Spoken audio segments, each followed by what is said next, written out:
Welcome to Night Shadows. I'm Stuart Best, where the paranormal is normal, where that which you thought you knew, you didn't, and where the future can be known if you know exactly where to look. Well, good evening, everyone. Thanks for tuning in and listening. We've got Larry on his mountaintop, and we're having sort of a blizzard here, whiteouts occasionally from the high winds, and winter keeps pounding us, and I guess thunderstorms and tornadoes keep pounding Larry. Hi, Larry. How you doing? Hey, Stuart. A little bit calmer today. Of course, you and I both have been getting hit with cyber attacks, so wow, we're still up there, but we're sure getting hit. I went through it all morning today. Yeah, I think they just don't like what we're saying, and they're trying to censor as many people as they can. What do you do? I wanted to read a little bit of scripture here from Habakkuk, or Habakkuk, however you want to pronounce it, and it's about the Antichrist, and Isaiah says, in Isaiah chapter 14, if you want to look it up, that the king of Babylon is, in fact, called Lucifer. And a lot of people tie Lucifer and Antichrist together. So it's king of Babylon that these three verses I'm going to read to you. Shall not all these, the nations that we have spoiled and messed up, shall not all these take up a parable against him, and a taunting proverb against him, and say, woe to him that increases that which is not his? How long? And to him that ladeth himself with thick clay. Shall they not rise up suddenly, that shall bite thee, and awake, that shall vex thee, and thou shalt be booties unto them? Because thou hast spoiled many nations. All the remnant of the people shall spoil thee, because of men's blood, and for vengeance of the land, of the city, and all that dwell therein. Now, that's a reference to the nation of Babylon and the king of Babylon. And if you do your study and you do your homework, America is Babylon the Great. New York City is the great city Babylon. And what this is saying basically is we go out as a hammer of the whole earth. We destroy nations. We do all kinds of things to them. We murder millions in the process, and they get sick of it. The nations of the world get sick of it, and they decide we have to take America out.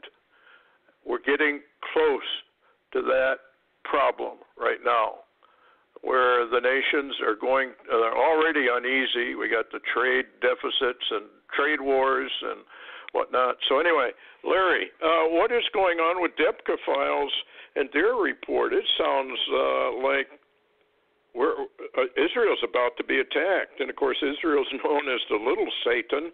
We're known as the big Satan. What do you think is going on here? Well, let me lead off with Drudge headlines today, and then I'll lead into that story. Drudge headlines today on Saturday is U.S. bombs away, Russian warning, Trump orders strikes in Syria, claims proof of gas attack, 71 of 103 missiles shot down. And, I know everybody, when we talked about this on our show last night, as soon, I guess, as we got off the show, the pause was off. And the missiles were flying, and the president was on television talking about it. Well, now that that's over, and we think it's a one-time thing, and we don't think there's much more to it, Debka's headlines leading out of Israel today says Russia and Iran prepare multi-level response attack for U.S.-led precision strike on Syria. And, of course, the second header of breaking news out of Israel says Israel has declared a no-fly zone over the Golan and east of the Jordan River, closed to all traffic. And then a third breaking news report out of Debka File today says Syria empties its air bases to Russian locations, and Hezbollah withdraws to Lebanon for preps of war. And so there we are, Stuart. It looks like something's heating up rather ominously. And if you'll remember, Russia had made a remark. You remember, I believe it was Putin said that if you bomb Syria, our ally, we will bomb Israel, your ally. And so now, Stuart, the reports out of the Times of Israel and Debka Files and other media in Israel says that Iran is threatening to bomb Tel Aviv, Israel, and Haifa, the port of Israel. Wow. Well, it wouldn't take much to get this thing rolling, actually, and we know what this is all about. I can't think of the guy's name. He's general. He was head of NATO for a long time. He got in trouble with a woman, got compromised, and so they brought him back home. Wesley Clark. Yeah, Wesley Clark. Yeah. Well, there's a YouTube video of him where they interviewed him, and he said that he was told by higher-ups that America wanted to destroy, remember what I just read, folks, wanted to destroy or overturn 7 Middle East nations, of which Syria was one of them. They did do it to Iraq, and they did it to Libya. Now they're working on Iran. Whether they're going to accomplish this goal, who knows? I mean, if they start messing with Israel, though, they're coming against a creator which I guess they don't even believe exists. But they're going to find out he does, and they're going to find it out the hard way. I got an article here from L.A. Mazzulli.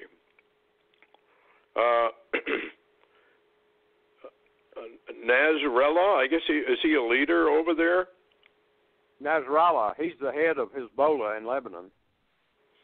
Okay, what he says, Israel in direct combat with Iran. So the war is on, evidently, according to him. This is unprecedented. In 7 years, he says, that Israel directly targets Iran's Revolutionary Guard, Nasrallah said, adding, this is a turning point for the region, and what came before is not what will come after. That sounds like a pretty good threat to me. What do you think? Yeah, well, I think you're exactly right. Yeah, Nasrallah, he is the leader of the Hezbollah terror group, in Lebanon, and they've been working with the Iranians and the Syrians in Syria, fighting there.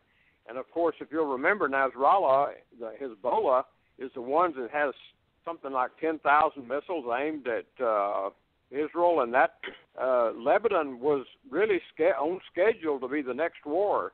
The next major war was planned was an invasion of Syria and Lebanon, and that may not be out of the cards yet. Okay, the number 6 thing from Marzulli, Israel is in the crosshairs of Turkey, Iran, Hezbollah, and Hamas. It is possible that Trump received intel of a possible coordinated strike on Israel, and by moving a fleet of ships and firing the missiles, this sent a warning shot across the bow. I think that's probably the most likely scenario, don't you think? That this was a warning? Don't do it? Well, Stuart, if you want to add that in, what you just said, and link it up with reports I was getting of a possible evacuation of some people from Israel because of what was coming, and then link into that also the major deployment of U.S. and Israeli missile systems all across Israel, and the activation of Israeli defense forces over the last 2 months, I think you may be accurate. Well, if this were to happen, I'm just running a scenario here. Let's say they start launching all these missiles at Israel. Israel will actually have to use either the Samson option and nuke Damascus. Because you remember Damascus, we had reports, and we reported on it, about how Damascus had a whole bunch of chemical head missiles that they were planning on shooting over to Israel. And didn't we Absolutely. just see a dream or a vision of somebody that said exactly that? Well, that's accurate, but we have seen the reports themselves some time back of Syrian missiles with warheads that were being prepped. Yeah. So let's say they do that. What's Israel going to do? They're not going to have any options. They'll have to take out Damascus. There we are, Isaiah chapter 17. And I've long thought that when we see Isaiah 17 occur, we know exactly where we are on the Lord's timeline. And it's not going to be very soon thereafter. And who knows what Iran's going to do now. Because they know they are also in the crosshairs of Israel's weaponry. So it's a very good possibility they might try and preempt. Because that Daniel 8 kind of sounds like a preemption. And there was a rabbi over there in Israel that did a lot of research on Daniel 8, and he claims that the he-goat is actually the United States of America, and that the ram is Iran, and that we come across not even hitting the ground. In other words, it's a huge aerial attack, and we all but destroy Iran, or at least neutralize her. So you can see how all this is starting to really shape up. What else you got? We only got a few minutes. This is a quick update. Yeah, we might tell people that Art Bell, the famous radio host, of the Midnight Show, passed away, or the report says Art Bell found dead in Nevada desert. It reports Pahrump radio-based host Art Bell dies at 72, and they are going to do an autopsy out here. Yeah, it was a very strange. I didn't even realize he was sick. I do remember the show I did with him. I'm going to post that in honor of him because that was a really interesting show we did. And it's too bad. He was the best as far as of all the interviewers out there in Radio Land. I'd have to say Art Bell ranked number one, basically. Even though he mixed up a lot of stuff and did a lot of paranormal, a lot of anti-Christian and whatnot. There was some truth in what he had to say, and some very interesting characters were interviewed by Art. So did you hear, I think it was on Drudge, did you replay that guy that called in from Area 51 scared to death about the aliens and what they were doing and how they were going to call the planet? Yeah, I did, Stuart, and what's interesting is right after that and after Malachi Martin, he was taken off the air after his son was taken and abused, and his wife had problems and she died, and I mean, he's had a time. Well, when they come after somebody, that's what they do. They attempt to destroy, and we're in an evil matrix, folks, whether you believe it or not. Space-time continuum is the matrix, and we're trapped in it. We're prisoners in it, and the Lord Jesus Christ came here and gave us a way out, and it's just too bad that probably 90% of, obviously, the Christians don't take that way out, even though they think they do. All you got to read is Matthew chapter 7, where Jesus says to the multitudes, millions, I never knew you. People ought to ponder that one for a little while as to what that meant and why he said what he said. Anyway, thanks a lot, Larry, for coming on for the briefing. Bad news possibly coming down the pike here shortly. We'll have to wait and find out how all that works. Doesn't sound good, though, does it? Any final word other than heads up? Yeah, I would just tell people to keep some type of shortwave communication or something handy and watch the news. Something's going on, and we're not told all the truth. Yeah. Okay, folks. Well, good night, and keep your heads up. We know something's coming, and remember what the Lord said. Lift up your heads, for your redemption draweth nigh. Anyway, good night.